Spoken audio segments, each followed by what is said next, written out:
Abdulloh domla ahli sunna val jamoani bugungi kundagi peshqadam ulamolaridan. Bu kishini Alloh subhanahu va taolo bu ummatga ne'mat qilib bergan. Bu odamni bilmagan musulmon ko'r bo'ladi.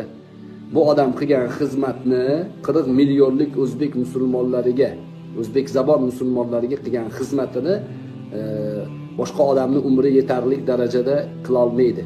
Alloh taolo bu kishiga barakot berdi. Ko'p xizmat, juda ko'p odamning islomni tanishiga xizmat qildi bu odam. Shuni endi ya'ni mashhur bo'lib ketganligi uchun, qilgan jinoyatiga mana shu domlani eshityapman degani uchun biroz yomonotliq bo'lishlikka sabab bo'lib qoldi boshida. Lekin inshaalloh hozir ancha o'rniga tushdi. Bismillahirrohmanirrohim. Alhamdulillah va salatu vassalamu ala rasulillah amma ba'd. Qirg'izistonlik Abdulloh domla hozirgi kundagi internet sahifalarida o'zbek zabon ahli ilmlarining ichida eng mashhurlaridan birlari. Shu bilan birgalikda bu domla, bu ahli ilm o'zlarining ahli sunnah val jamoa ekanliklari, Maturidiyya e'tiqodida ekanliklari va fiqhiy mazhablarda esa Hanafiy ekanliklarini nihoyatda oshkora e'lon qilgan katta buyuk olimlardan birlari. Bu kishini xususan mazhab to'g'risidagi, ahli sunna va jamoa e'tiqodi to'g'risidagi va mana shu mazhablarga qarshi kurashayotgan ba'zi bir fitnachi ahli ilmlarga nisbatan berayotgan raddiyalari, aytayotgan, yetkazayotgan ma'lumotlari to'g'risidagi ma'ruzalarini eshitish nihoyatda maqsadga muvofiq.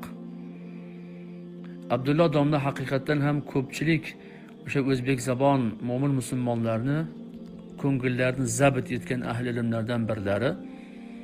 Ularning ma'ruzalari juda ham foydali deb bilamiz. Ko'pchilik eshitishlari kerak.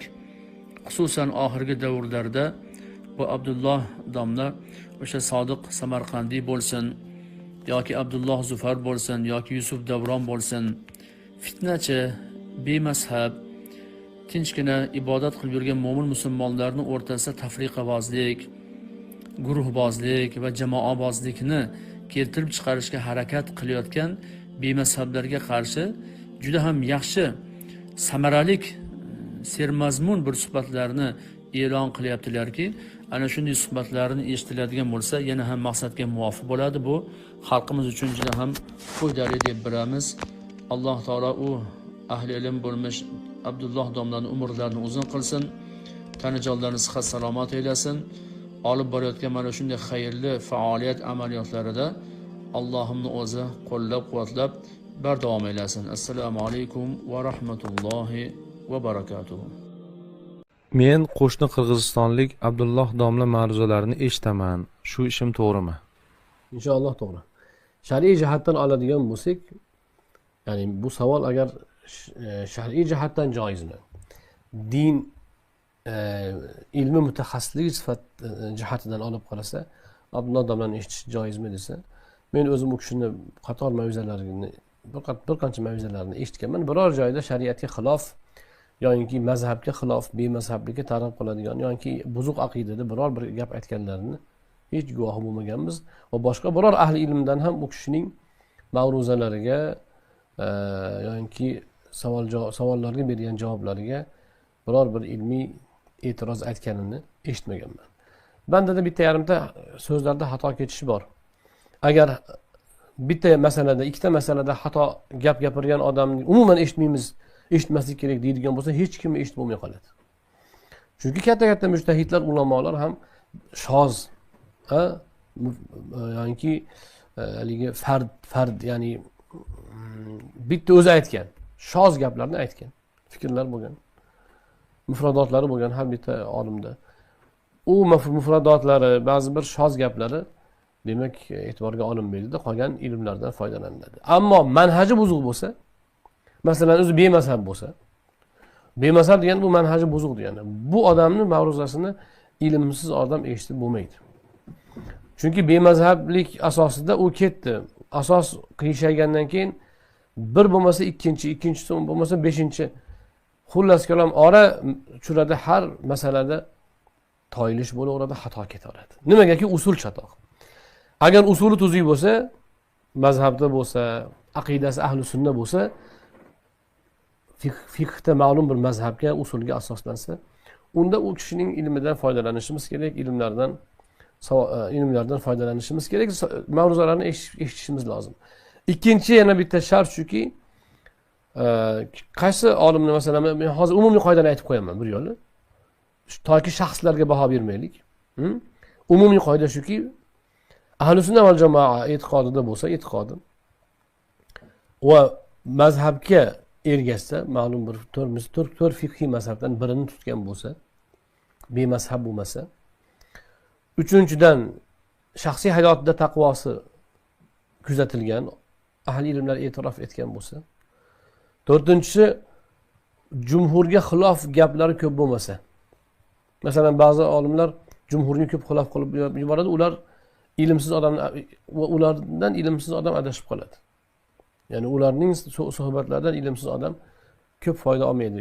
Foyda olsa ham zarari undan ko'payib ketishi mumkin yoki hech bo'lmasa zarar aralashadi.